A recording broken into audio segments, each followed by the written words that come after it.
Si l'Europe essaie de faire cela, ce sera la fin de l'Europe. Parce que, comme vous l'avez dit, il n'y aura pas de consensus. Les nations se détacheront, il y aura différentes opinions, et les États-Unis exploiteront toutes ces divisions. Nous les exploiterons au détriment de l'Europe. Ce qui se passera, c'est que l'Europe se fracturera selon plusieurs lignes de faille, et les États-Unis se chargeront de choisir leurs amis et leurs ennemis. Tout dépendra du côté de la barrière sur lequel vous déciderez de vous placer. Mais je peux vous garantir une chose, si vous choisissez d'aller contre l'Amérique, vous le ferez à vos propres dépens. Il n'existe pas une seule nation européenne capable d'affronter les États-Unis de manière décisive et d'en sortir victorieuse. Tout gouvernement qui essaierait ne survivrait tout simplement pas. Nous sommes très doués pour le changement de régime. C'est ce que nous faisons. Et si vous pensez que nous ne pouvons pas viser des pays européens, alors vous ne connaissez pas bien notre histoire en Europe. Demandez aux Français, demandez aux Italiens, demandez aux Allemands, demandez à n'importe qui. L'histoire de l'ingérence américaine, à la fois secrète et ouverte, dans les processus démocratiques européens, est longue et bien documentée. Et nous serions plus qu'heureux de recommencer.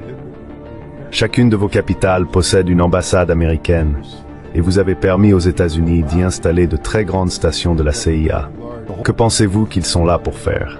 Se tenir la main et chanter Kumbaya? Être vos amis? Non, ils sont là pour mettre en œuvre les directives politiques qui leur sont données par le président des États-Unis. Et l'une des principales choses qu'ils font, c'est l'action politique. Ils saperont activement tout gouvernement qui oserait exprimer une opposition à Donald Trump et au gouvernement des États-Unis. Donc c'est fini. Vous avez choisi le mauvais ennemi. Nous ne sommes pas des étrangers qui ne savent rien de vous. Nous vous avons construit. Nous vous avons créé. Nous vous avons vêtu. Nous vous avons nourri. Nous vous avons appris à ramper, à marcher, à courir, à parler. Il n'existe aucun aspect de la société européenne que nous ne connaissions intimement et que nous ne contrôlions pas, directement ou indirectement. Vous avez choisi le mauvais ennemi. Vous n'avez aucune capacité d'influencer les États-Unis, tandis que nous avons toutes les opportunités d'influencer l'Europe. Ce n'est pas un combat que vous voulez mener, mais si vous décidez de le mener, le résultat est garanti. Vous perdrez. Et la défaite ne sera pas belle, car nous vous ferons tomber. Nous vous ferons tomber politiquement. Et si vous voulez jouer à un jeu plus dur, nous vous ferons tomber économiquement. Nous serons la ruine de l'Europe si c'est le jeu que l'Europe veut jouer. Oui, je me souviens avoir eu une discussion avec Richard Sakwa et d'autres universitaires dans ce podcast il y a environ 6 mois. Et vous savez, c'était plutôt une question hypothétique, savoir si l'Occident politique pourrait toucher à sa fin. Mais oui, il est très difficile d'interpréter cela autrement si l'on regarde le sentiment actuel des deux côtés. Je ne suis pas sûr de ce que vous imaginez pour remplacer l'Occident politique.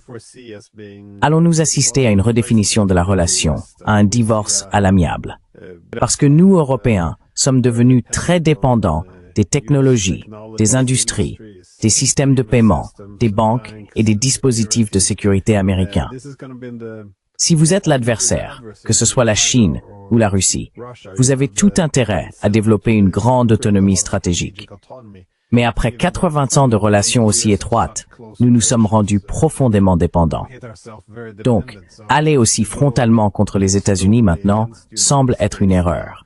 Il faudrait au moins 10 ou 20 ans pour construire une certaine indépendance avant de tenter un tel mouvement, à mon avis. Écoutez, les États-Unis ont clairement indiqué que leur priorité absolue est la sécurité dans l'hémisphère occidental. Et l'Europe ne fait pas partie de l'hémisphère occidental. Vous êtes une priorité de 3e ordre, et nous vous percevons de manière négative dans cette stratégie de sécurité nationale. Vous êtes, à bien des égards, l'ennemi. Dans la mesure où l'Europe sera à nouveau liée à l'Amérique, il y aura les privilégiés et les laissés pour compte.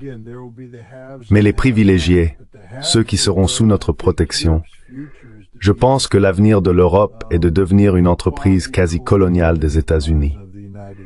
Nous chercherons à diviser pour régner et nous placerons certaines nations sous notre protection. Mais ce ne sera pas une relation favorable. On attendra de vous que vous souteniez le dollar afin de contribuer à maintenir sa pertinence à l'échelle mondiale, de l'euro, soit à détruire complètement l'euro et à contraindre les États-nations à revenir à leur monnaie nationale. Pour de nombreux Européens, c'est impensable. Tout ce qu'ils connaissent, c'est l'euro. Tout ce qu'ils connaissent, c'est le modèle de monnaie unifiée. Mais vous savez, ce modèle ne peut pas exister dans une Europe fracturée. Et nous avons aujourd'hui une Europe profondément divisée. Une fois que les États-Unis commenceront à isoler certains États-nations, je pense que c'est ce que vous verrez. L'Europe deviendra un continent profondément divisé, avec des nantis et des démunis. Et vous savez, les nations qui resteront aux côtés des États-Unis, vous ne serez pas des amis ni des égaux. Vous serez des sujets coloniaux, existants pour aider à promouvoir et à renforcer l'empire américain. Parce que nous sommes en train de devenir un empire. Nous sommes un empire de l'hémisphère occidental. Où pensez-vous que se trouve la doctrine Monroe? Elle revient essentiellement à revendiquer toute une région comme étant sous contrôle américain, dominée par les États-Unis, une sous-partie de l'Amérique. Que nous réussissions ou non, ou même que nous méritions de réussir ou non, ce n'est pas la question. Je ne suis pas pour cela. Je veux dire, je sais que beaucoup d'Européens vont probablement se fâcher contre moi pour ce que je dis, mais je ne suis pas pour cela. Je suis pour de bonnes relations entre les États-Unis et l'Europe. J'aimerais retrouver la relation que nous avions dans les années 1970 et 1980. C'était l'idéal. Mais l'Europe a décidé de suivre une autre voie, et je vous dis simplement en toute honnêteté, quel sera selon moi le prix de ces décisions? Que les choses ne vont pas continuer comme avant. C'est la devise classique du « joue avec le feu et tu verras ». Et vous savez, les États-Unis accueilleront ceux qui servent nos intérêts, mais nous ne sommes pas là pour servir les vôtres. C'est une situation très triste. Je ne veux pas que les États-Unis envahissent le Venezuela. Je ne veux pas que nous intimidions le Pérou.